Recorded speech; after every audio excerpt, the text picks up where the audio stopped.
കർത്താവിൻ്റെ അതിപരിശുദ്ധമായ നാമം വാഴ്ത്തപ്പെടുമാറാകട്ടെ. കർത്താവിൻ്റെ തിരുവചനം ശ്രദ്ധിക്കാൻ വന്നിരിക്കുന്ന നിങ്ങളെ എല്ലാവരെയും ദൈവമായ കർത്താവ് ധാരാളമായിട്ട് അനുഗ്രഹിക്കുമാറാകട്ടെ. ബേത്ലഹേമിൽ ജനിച്ച് മരക്കുരിശിൽ മരിച്ച് മൂന്നാം നാൾ ഉയർത്തെഴുന്നേറ്റ നസ്രയനായ യേശു സ്വർഗത്തിലേക്ക് പോകുന്നതിന് മുൻപ് താൻ മടങ്ങി വരുമെന്നും തൻ്റെ മക്കളെ തൻ്റെ അടുക്കൽ ചേർക്കുമെന്നും വളരെ വ്യക്തമായി കൃത്യമായി പറഞ്ഞതിന് ശേഷമാണ് 40-ാം നാൾ സ്വർഗത്തിലേക്ക് ആരോഹണം ചെയ്തത്. യേശു അതിശക്തി പറഞ്ഞിട്ടില്ല, കള്ളം പറഞ്ഞിട്ടില്ല. അതിൻ്റെ ആവശ്യം കർത്താവിനില്ല. കാരണം മനുഷ്യനിൽ നിന്ന് കർത്താവ് ഒന്നും പ്രതീക്ഷിക്കുന്നില്ല. മനുഷ്യൻ്റെ ഒരു സഹായവും യേശു കർത്താവിന് ആവശ്യമില്ല. കാരണം യേശു കർത്താവ് പ്രപഞ്ചത്തിൻ്റെ സൃഷ്ടിതാവാണ്, പ്രപഞ്ചത്തെ നിയന്ത്രിക്കുന്ന കർത്താവാണ്. ആ കർത്താവിന് നമ്മുടെ സഹായമൊന്നും ആവശ്യമില്ല. അതുകൊണ്ട് കർത്താവിന് നമ്മളോട് കള്ളം പറയേണ്ട ആവശ്യമില്ല, നമ്മളെ പ്രലോഭിപ്പിക്കേണ്ട ആവശ്യവുമില്ല. വരുവാനുള്ളവൻ വരും, നിശ്ചയം തന്നെ. ഈ കർത്താവിൻ്റെ പുനരാഗമനത്തെക്കുറിച്ച് 30ഓളം പ്രഭാഷണങ്ങൾ ഞാൻ നടത്തിക്കഴിഞ്ഞു. ഇപ്പോൾ നിങ്ങൾ കേൾക്കുവാൻ പോകുന്നത് 31-ാമത്തെ പ്രഭാഷണമാണ്. ഇന്നത്തെ നമ്മുടെ ധ്യാനത്തിനായിട്ട് വിശുദ്ധ മത്തായിയുടെ സുവിശേഷം 22-ാം അധ്യായത്തിന്റെ 1 മുതലുള്ള വചനങ്ങൾ ഞാനിവിടെ വായിക്കും. യേശു പിന്നെയും അവരോട് ഉപമകളായി പ്രസ്താവിച്ചത് എന്തെന്നാൽ, വാക്യം 2, സ്വർഗരാജ്യം തന്റെ പുത്രനു വേണ്ടി കല്യാണ സദ്യ കഴിച്ച ഒരു രാജാവിനോട് സദൃശ്യം. അവൻ കല്യാണത്തിന് ക്ഷണിച്ചവരെ വിളിക്കേണ്ടതിന് ദാസന്മാരെ പറഞ്ഞയച്ചു. അവർക്കോ വരുവാൻ മനസ്സായില്ല. വാക്യം 4, പിന്നെയും അവൻ മറ്റ് ദാസന്മാരെ അയച്ചു. എന്നെ മുത്താഴം ഒരുക്കി തീർത്തിരിക്കുന്നു. ഇവിടെ മുത്താഴം എന്ന് പറഞ്ഞിരിക്കുന്നത് ഡിന്നറാണ്, റോയൽ ഡിന്നർ. എൻ്റെ കാളകളെയും തടിപ്പിച്ച മൃഗങ്ങളെയും അറുത്തു, എല്ലാം ഒരുങ്ങിയിരിക്കുന്നു, കല്യാണത്തിന് വരുവീൻ എന്ന് ക്ഷണിച്ചവരോട് പറയിച്ചു. വാക്യം 5, അവരത് കൂട്ടാക്കാതെ ഒരുത്തൻ തൻ്റെ നിലത്തിലേക്കും മറ്റൊരുത്തൻ തൻ്റെ വ്യാപാരത്തിനും പോയി കളഞ്ഞു. ശേഷമുള്ളവർ അവൻ്റെ ദാസന്മാരെ പിടിച്ച് അപമാനിച്ച് കൊന്നുകളഞ്ഞു. വാക്യം 7, രാജാവ് കോപിച്ച് സൈന്യങ്ങളെ അയച്ച് ആ കൊലപാതകന്മാരെ മുടിച്ച് അവരുടെ പട്ടണം ചുട്ടുകളഞ്ഞു. പിന്നെ അവൻ ദാസന്മാരോട്, കല്യാണം ഒരുങ്ങിയിരിക്കുന്നു, ക്ഷണിക്കപ്പെട്ടവർ യോഗ്യരായില്ല. ആകയാൽ വഴിത്തലയ്ക്കൽ ചെന്ന് കാണുന്നവരെ ഒക്കെയും കല്യാണത്തിന് വിളിപ്പീൻ എന്ന് പറഞ്ഞു. വാക്യം 10, ആ ദാസന്മാർ പെരുവഴികളിൽ പോയി കണ്ട ദുഷ്ടന്മാരെയും നല്ലവരെയും എല്ലാം കൂട്ടിക്കൊണ്ടുവന്നു.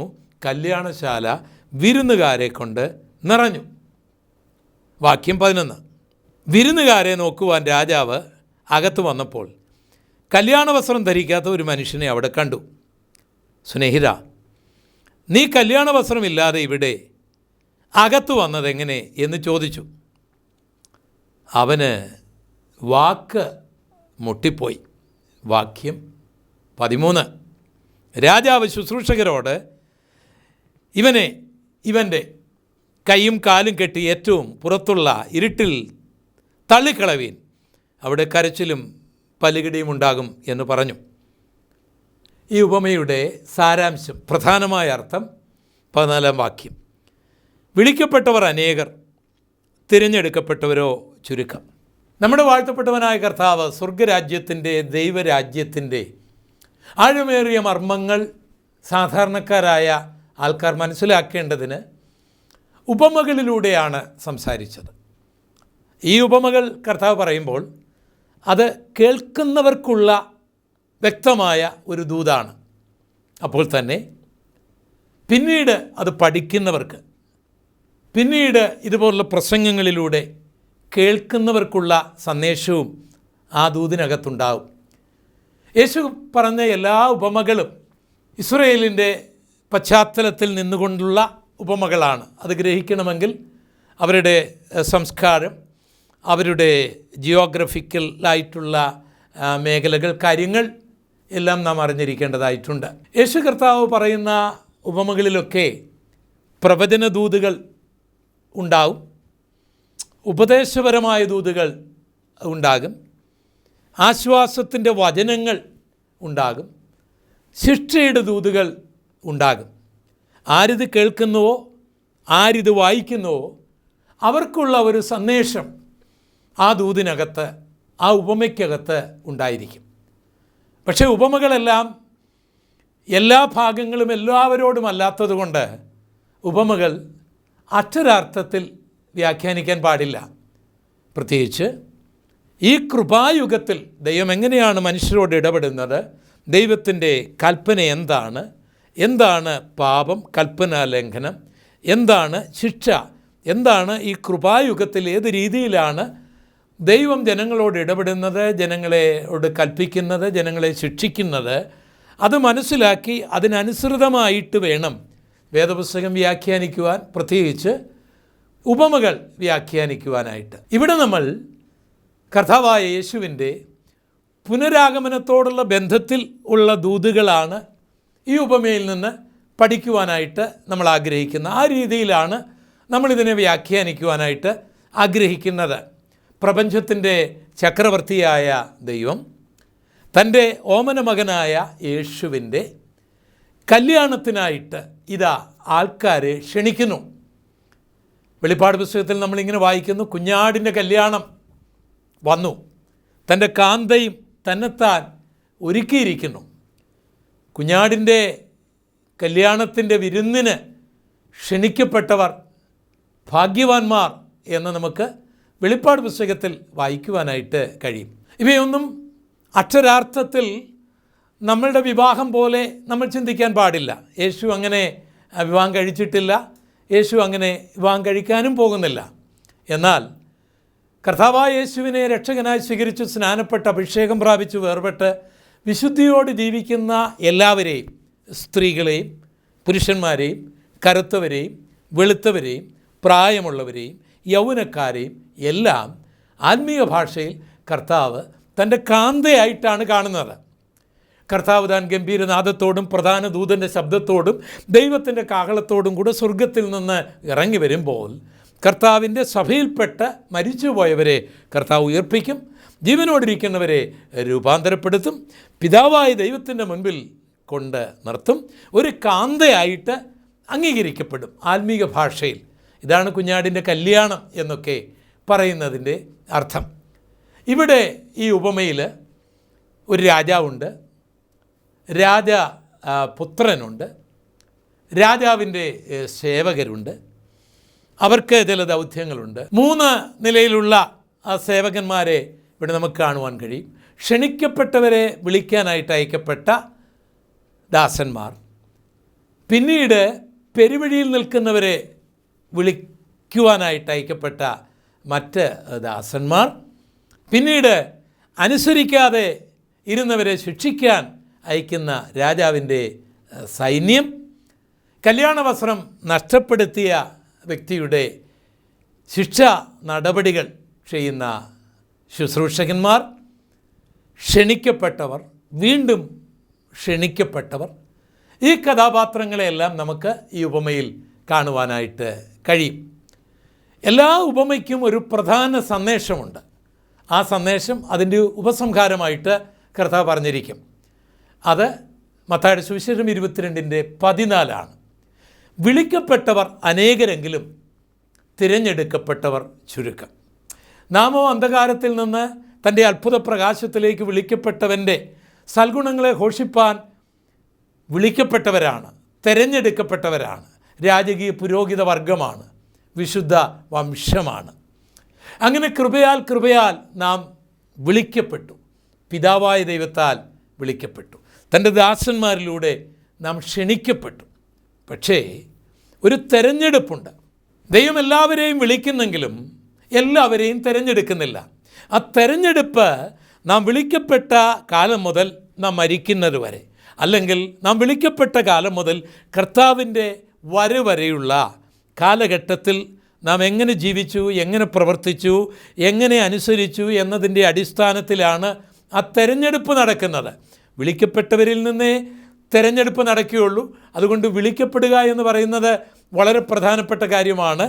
വിളിക്കപ്പെട്ട വ്യക്തികളെല്ലാം തിരഞ്ഞെടുക്കപ്പെടുമെന്ന് കരുതരുത്. ഒരു ഇൻ്റർവ്യൂവിന് വേണ്ടി 1000 പേരെ വിളിച്ചാൽ 1000 പേരും തിരഞ്ഞെടുക്കപ്പെടുമെന്ന് കരുതരുത്. അതിലൊരു പക്ഷേ 10, 50, 100 പേരെ ആയിരിക്കും തിരഞ്ഞെടുക്കുന്നത്.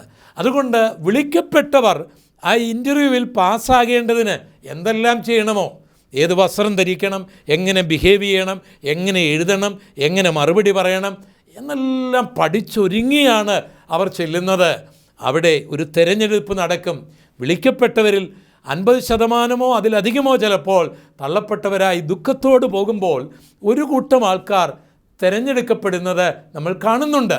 ഇതുപോലെ ഈ കൃപായുഗത്തിൽ കർത്താവിൻ്റെ കാരുണ്യനിമിത്തം കർത്താവിൻ്റെ അല്ലെങ്കിൽ രാജപുത്രൻ്റെ ഒരു കാന്തയായിരിക്കാനായിട്ട് വിളിക്കപ്പെട്ടവരാണ് നമ്മൾ.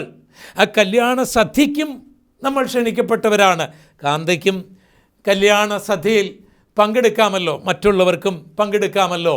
അപ്പോൾ കല്യാണ സദ്യയ്ക്ക് വേണ്ടി ക്ഷണിക്കപ്പെട്ടവരുണ്ട്, കാന്തയാകാനായിട്ട് ക്ഷണിക്കപ്പെട്ടവരുണ്ട്. അവരൊക്കെ അതിനുവേണ്ടി തിരഞ്ഞെടുക്കപ്പെടുന്ന ഒരു സമയമുണ്ട്. എസ്തേറിനെ പോലെ തിരഞ്ഞെടുക്കപ്പെടണമെങ്കിൽ അതിനു വേണ്ടുന്ന ചില ഒരുക്കങ്ങളും അതിനു വേണ്ടുന്ന ചില കൃപകളുമൊക്കെ നമുക്ക് അത്യന്താപേക്ഷിതമാണ്. അവസാനം തിരഞ്ഞെടുക്കപ്പെട്ടില്ലെങ്കിൽ അതെത്ര ദുഃഖകരമായ കാര്യമാണ്.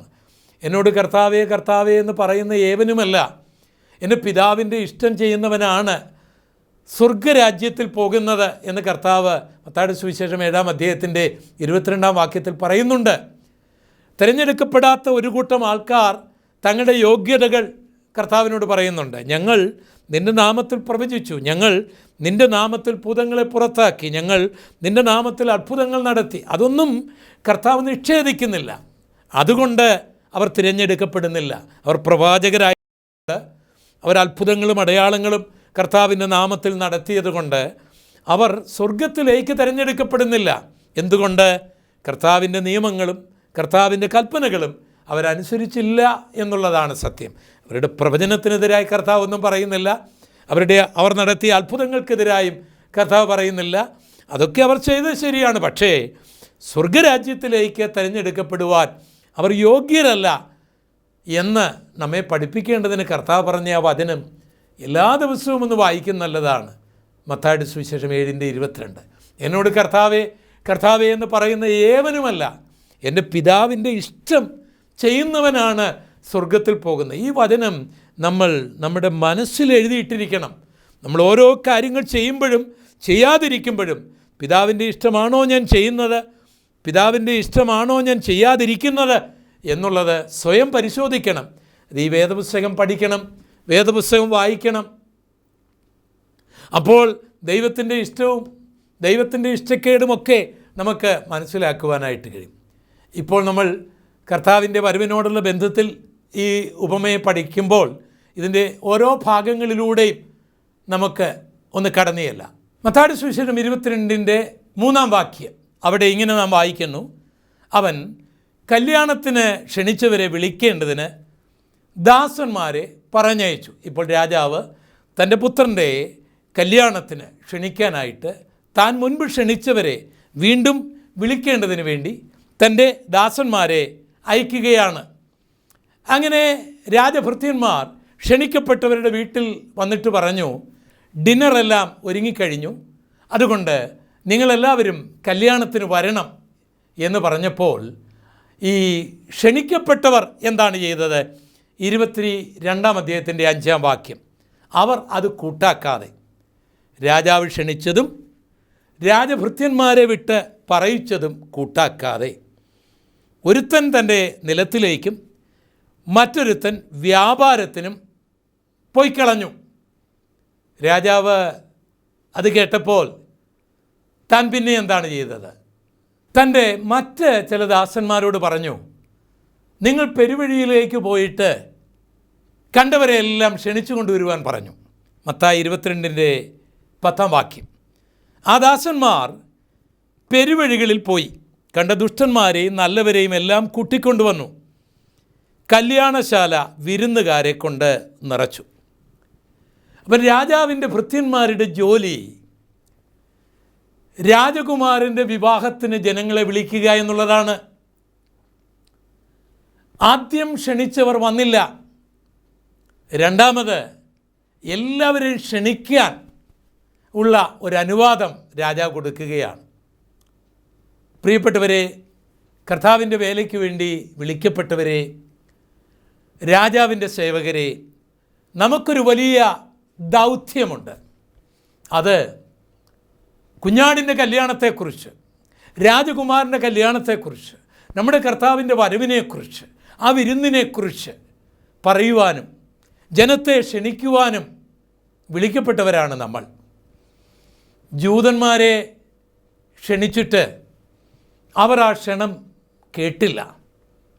അതുകൊണ്ട് കൃപയാൽ പെരുവഴിയിലൊക്കെ മിനക്കെട്ട് നിന്ന നമ്മളെ നമ്മുടെ കുലം നോക്കാതെ, നമ്മുടെ നിറം നോക്കാതെ, നമ്മുടെ പണം നോക്കാതെ, നമ്മുടെ വിദ്യാഭ്യാസം നോക്കാതെ, നമ്മുടെ ആത്മീകത നോക്കാതെ നമ്മളെ കർത്താവ് വിളിച്ചു, തൻ്റെ വിരുന്നുശാലയിലേക്ക് കൊണ്ടുവന്നു. ഞാനും നിങ്ങളും അതിൽ വളരെയധികം നന്ദിയുള്ളവരായിരിക്കണം. ദൈവത്തിൻ്റെ ദാസന്മാരെ, രാജഭൃത്യന്മാരെ, നമ്മുടെ കടമയാണ്. നാം ഈ സുവിശേഷം പറയുമ്പോൾ എല്ലാവരും കേട്ടെന്ന് വരികയില്ല, അതവർ കൂട്ടാക്കിയെന്ന് വരികയില്ല. ചിലർ അവരുടെ ബിസിനസ്സിലേക്ക് പോകും, ചിലർ അവരുടെ വയലിലേക്ക് പോകും. രാജാവിൻ്റേതാകട്ടെ നിങ്ങളുടേതാകട്ടെ വാക്കുകളെ കേൾക്കുവാൻ മനസ്സില്ലാത്തവരാണ്. അതൊന്നും കണ്ട് ഹൃദയം മടുത്തു പോകരുത്. നിങ്ങൾ രാജഭൃത്യന്മാരാണ്, കർത്താവിൻ്റെ ദാസന്മാരാണ്. നിങ്ങളുടെ ഡ്യൂട്ടി കർത്താവ് പറയുന്നത് ചെയ്യുക മാത്രമാണ്. അവർക്ക് വരാനോ വരാതിരിക്കാനോ ഉള്ള സ്വാതന്ത്ര്യമുണ്ട്. നമ്മൾ വിതയ്ക്കുമ്പോൾ ചിലതൊക്കെ വഴിയോരത്ത് വീണെന്നിരിക്കും, മുള്ളിനിടയിൽ വീണെന്നിരിക്കും, പാറപ്പുറത്ത് വീണെന്നിരിക്കും. അതുകൊണ്ടൊന്നും വിത നിർത്തരുത്. നല്ല നിലത്തും അത് വീണുകൊള്ളും. നമ്മുടെ ജോലി വിതയ്ക്കുക എന്നുള്ളതാണ്.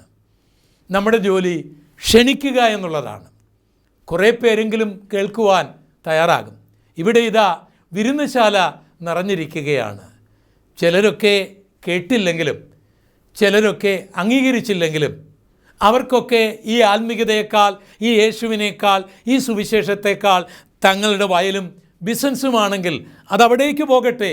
അതുകൊണ്ട് ആൾക്കാരൊന്നും ഇവിടെ കുറയുകയില്ല. കഴിഞ്ഞ 2000 വർഷമായിട്ട് ലോകത്തിൽ ഏറ്റവും കൂടുതൽ അനുയായികളുള്ള നസ്രയനായ യേശു മാത്രമാണ്. അതുകൊണ്ട് ചിലരൊക്കെ ഇത് കേൾക്കാത്തത് കൊണ്ട്, ചിലരൊക്കെ ഇതിനെ അവഗണിക്കുന്നത് കൊണ്ട്, ചിലരൊക്കെ വരാതിരിക്കുന്നത് കൊണ്ട് വിരുന്നുശാല ശൂന്യമാകുമെന്നൊന്നും ആരും കരുതേണ്ട. ഇത് മഹാരാജാവിൻ്റെ ദൗത്യമാണ്. ആ ദൗത്യം നടന്നുകൊണ്ടേ ഇരിക്കുമെന്നുള്ള കാര്യം മറക്കരുത്. ആ മഹാരാജാവിൻ്റെ സേവകരായി നിന്നുകൊണ്ട് കർത്താവിൻ്റെ വേല ചെയ്യുന്നത് എത്രയോ ഭാഗ്യമാണ്.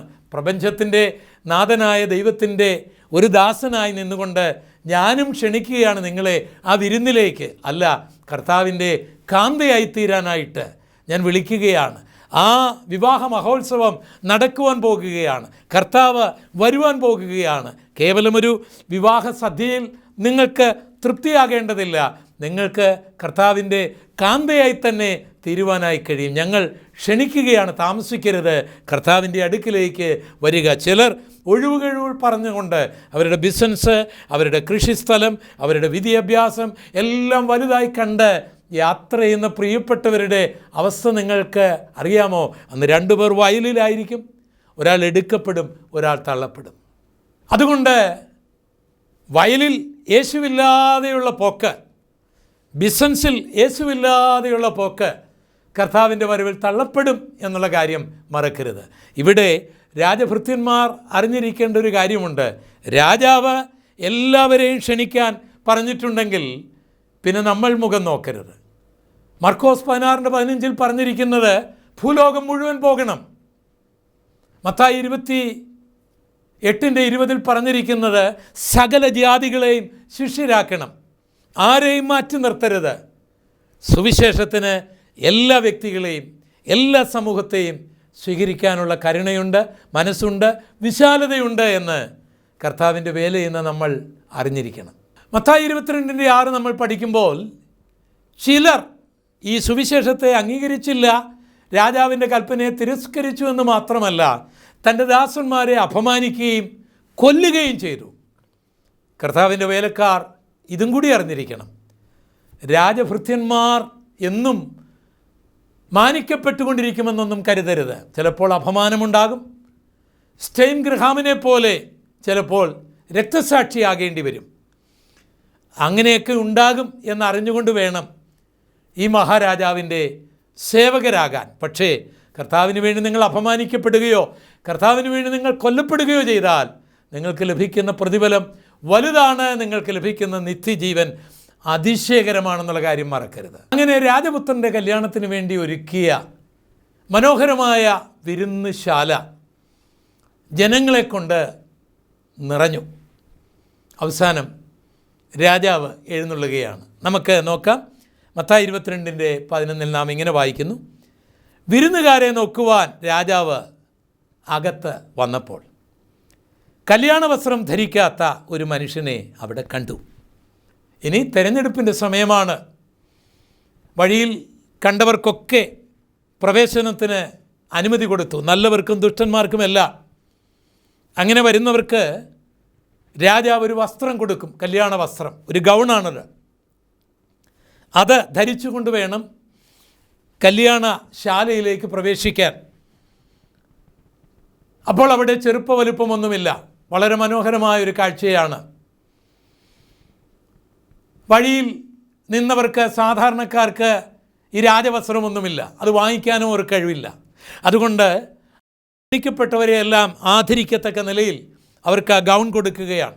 അതിട്ടുകൊണ്ട് അവരിയ്ക്കുമ്പോൾ രാജസദസ്സിൽ ക്ഷണിക്കപ്പെട്ട മാന്യന്മാരായിട്ട് വെളിപ്പെടും. അങ്ങനെ രാജാവ് ആ വിരുന്നുശാലയിലേക്ക് പ്രവേശിച്ചു. ഒരേ കളറിൽ രാജവസ്ത്രം ധരിച്ചുകൊണ്ട് ഇതാ ഇരിക്കുകയാണ്. ഇപ്പോൾ കണ്ടാൽ എല്ലാവരും മഹതി മഹാന്മാരാണ്. പക്ഷേ അതിനിടയിൽ ഒരുത്തൻ കല്യാണ വസ്ത്രം ധരിച്ചിട്ടില്ല. അവൻ്റെ അടുക്കിലേക്ക് രാജാവ് ചെന്നിട്ട് ചോദിച്ചു: സ്നേഹിത, കല്യാണ വസ്ത്രം ധരിക്കാതെ നീ എങ്ങനെയാണ് ഈ വിരുന്നുശാലയിൽ പ്രവേശിച്ചത്? അവന് വാക്കുമുട്ടിപ്പോയി എന്നാണ് നാം ഈ ഉപമയിൽ വായിക്കുന്നത്. എങ്ങനെ ഇവൻ പ്രവേശിച്ചു? ഒരുപക്ഷേ ആ വാതിക്കൽ നിന്നവൻ കല്യാണ വസ്ത്രം കൊടുത്ത് അത് ധരിപ്പിച്ച് അതിനകത്തേക്ക് പ്രവേശിക്കുവാനായിട്ട് രാജാവ് നിയോഗിച്ചവർ ശ്രദ്ധിച്ച് കാണുകയില്ല. വേറൊരു ഉപമയുടെ ഭാഷയിൽ അവർ ഉറങ്ങിപ്പോയി കാണും. അപ്പോഴാണ് ഈ വയലിൽ കള വിതയ്ക്കുവാൻ ഇടയായത്. അല്ല എങ്കിൽ ഇവൻ ആ വസ്ത്രം ലഭിച്ചു. അവന് ഈ രാജാവും ഈ രാജവസ്ത്രവും രാജകുമാരൻ്റെ കല്യാണവും ഒന്നും വിഷയമല്ല.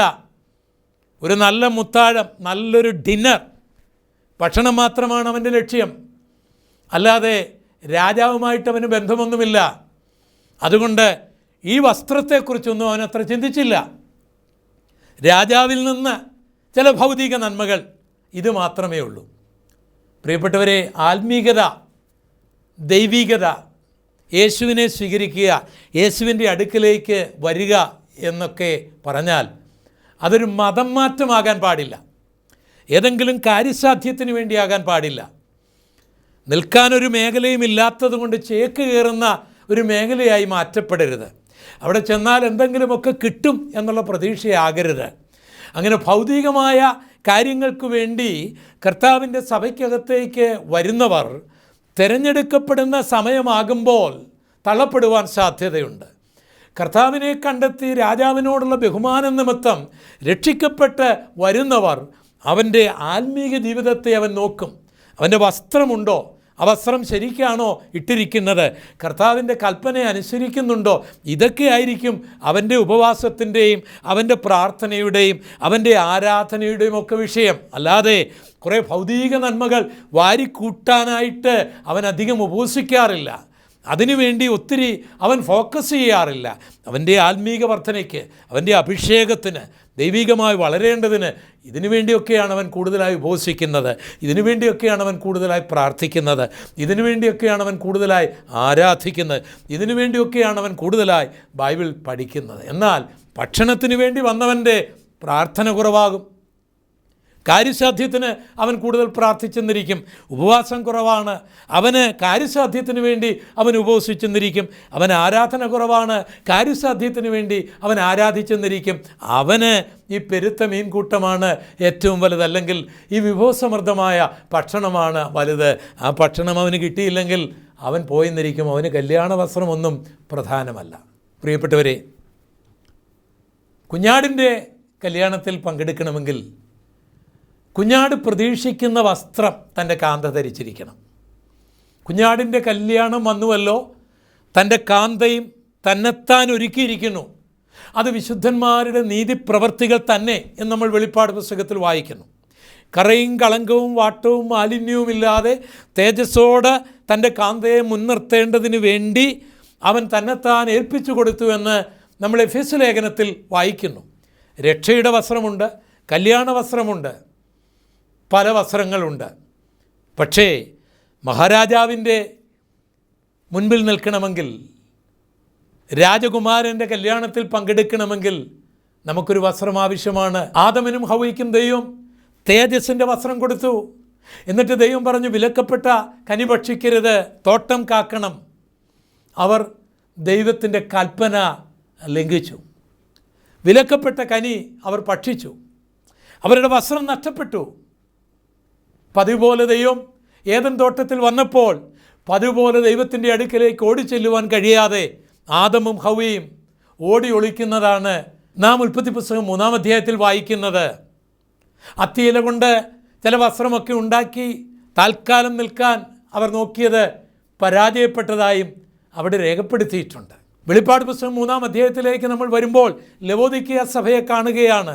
വേദപുസ്തകത്തിൽ എഴുതിയിരിക്കുന്ന സഭ അവരെന്താണ് പറയുന്നത്? ഞങ്ങൾ ധനവാന്മാരാണ്, ഞങ്ങൾക്ക് മുട്ടൊന്നുമില്ല, ഞങ്ങൾ വിശ്വാസികളാണ്, ഞങ്ങളെക്കുറിച്ച് ബൈബിളിൽ എഴുതിയിട്ടുണ്ട്, ഞങ്ങളുടെ സഭ വളരെ പൗരാണികമാണ്, ബൈബിളിൽ എഴുതിയ സഭയാണ് ഞങ്ങളുടെ സഭ, പാരമ്പര്യമുള്ള സഭയാണ് ഞങ്ങളുടെ സഭ. പക്ഷേ കർത്താവ് പറയുകയാണ്, നീ നഗ്നനാണ്. അതവരറിയുന്നില്ല. കർത്താവ് പുറത്താണ്, സഭയ്ക്കകത്ത് നഗ്നൻ, വസ്ത്രമില്ലാത്തവൻ. അതുകൊണ്ട് കർത്താവ് പുറത്ത് നിൽക്കുകയാണ്. ഏറ്റവും ദുഃഖകരമായ കാര്യം, ഈ സഭയ്ക്ക് തങ്ങൾ നഗ്നരാണ്, തങ്ങളുടെ വസ്ത്രം നഷ്ടപ്പെട്ടു, വിലക്കപ്പെട്ട കനി ഭക്ഷിച്ച് തങ്ങളുടെ വസ്ത്രം നഷ്ടപ്പെടുത്തിയവരാണ് തങ്ങളെന്നറിയാതെ പാട്ടും പ്രാർത്ഥനയും പ്രസംഗവും പാരമ്പര്യത്തിൻ്റെ ഹുങ്കുമൊക്കെ പറഞ്ഞവർ മുന്നേറുകയാണ്. വെളിപ്പാട് പുസ്തകം 16:15 യേശു പറയുന്നുണ്ട്, ഞാൻ കള്ളനെപ്പോലെ വരും, തൻ്റെ ലജ്ജ കാണുമാറ് ഉടുപ്പ് സൂക്ഷിക്കുന്നവൻ ഭാഗ്യവാൻ, ഞാൻ കള്ളനെപ്പോലെ വരും. പ്രിയപ്പെട്ടവരെ, നിങ്ങൾ വിളിക്കപ്പെട്ടവരാണ്, ക്ഷണിക്കപ്പെട്ടവരാണ്. പക്ഷേ രാജാവ് പരിശോധിക്കാനായിട്ട് വരും. അപ്പോൾ ഈ വസ്ത്രമില്ലെങ്കിൽ തെരഞ്ഞെടുപ്പ് വേറെ നിലയിലേക്ക് മാറും. കരച്ചിലും പല്ലുകടിയുമുള്ള സ്ഥലത്തേക്ക് പോകേണ്ടി വരും, ഇരുട്ടുള്ള സ്ഥലത്തേക്ക് പോകേണ്ടി വരും, കൈകാലുകൾ ബന്ധിക്കപ്പെടുന്ന സ്ഥലത്തേക്ക് പോകേണ്ടി വരും, വിരുന്നുശാലയിൽ ഇരുന്ന് വിരുന്ന് ഭക്ഷിപ്പാൻ കഴിയാതെ വരും, കർത്താവിൻ്റെ കാന്തയായിരിക്കാൻ കഴിയാതെ പോകും. അതുകൊണ്ട് ഉടുപ്പ് മലിനമായിട്ടുണ്ടോ, നഷ്ടപ്പെട്ടിട്ടുണ്ടോ, കർത്താവിൻ്റെ അടുക്കിലേക്ക് വന്ന് കുഞ്ഞാടിൻ്റെ രക്തത്താൽ ആ കറയും കളങ്കങ്ങളുമെല്ലാം ഒന്ന് കഴുകി വെടിപ്പാക്കാനും നഷ്ടപ്പെട്ട വസ്ത്രം കർത്താവിനോട് ചോദിച്ച് വാങ്ങിക്കുവാനുമൊക്കെയുള്ള സമയമാണ്. രാജാവ് വരാറായി, പരിശോധകൻ വരാൻ പോകുകയാണ്. വിളിക്കപ്പെട്ടവർ അനേകരെങ്കിലും തിരഞ്ഞെടുക്കപ്പെട്ടവർ ചുരുക്കം. കർത്താവ് താൻ ഗംഭീരനാദത്തോടും പ്രധാന ദൂതൻ്റെ ശബ്ദത്തോടും ദൈവത്തിൻ്റെ കാഹളത്തോടും കൂടെ വരുമ്പോൾ ലോകമെമ്പാടും വിളിക്കപ്പെട്ട കോടിക്കണക്കിന് ക്രൈസ്തവരുണ്ടാകും. പക്ഷേ അതിൽ തിരഞ്ഞെടുക്കപ്പെട്ടവർ മാത്രമേ ഉയർത്തെഴുന്നേൽക്കുകയുള്ളൂ. തിരഞ്ഞെടുക്കപ്പെട്ടവർ മാത്രമേ കർത്താവിൻ്റെ അടുക്കിലേക്ക് പോകുകയുള്ളൂ.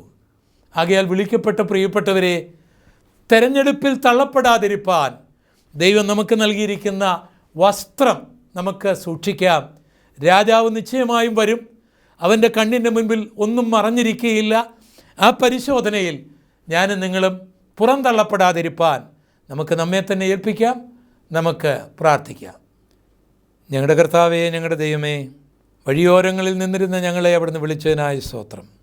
ആ വിളിയിൽ മാത്രം ഞങ്ങൾ തൃപ്തരാകാതെ തിരഞ്ഞെടുപ്പിൻ്റെ സമയത്ത് ഞങ്ങൾ തള്ളപ്പെട്ടു പോകാതിരിപ്പാൻ, ഭക്തിയോട് ജീവിപ്പാൻ, അനുസരണത്തോട് ജീവിപ്പാൻ, വിലക്കപ്പെട്ട കനി മോഹിക്കാതിരിപ്പാൻ, ഭക്ഷിക്കാതിരിപ്പാൻ, ദൈവം നൽകിയ വസ്ത്രം സൂക്ഷിപ്പാൻ, ജാഗരിപ്പാൻ ഉള്ള ഭാഗ്യം എനിക്ക് നൽകണമേ, ഞങ്ങൾക്ക് നൽകണമേ.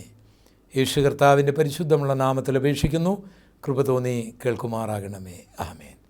പ്രിയമുള്ളവരെ, ഈ വചനങ്ങളാൽ ദൈവമായ കർത്താവ് നിങ്ങളേവരെയും ധാരാളമായിട്ട് അനുഗ്രഹിക്കുമാറാകട്ടെ. യേശു കർത്താവിൻ്റെ പുനരാഗമനത്തെക്കുറിച്ചുള്ള 32ാമത്തെ പ്രഭാഷണം ശ്രദ്ധിക്കുന്നവരെ കർത്താവിൻ്റെ കൃപ നിങ്ങളോട് ഏവരോടും കൂടി ഉണ്ടായിരിക്കുമാറാകട്ടെ. ആമേൻ.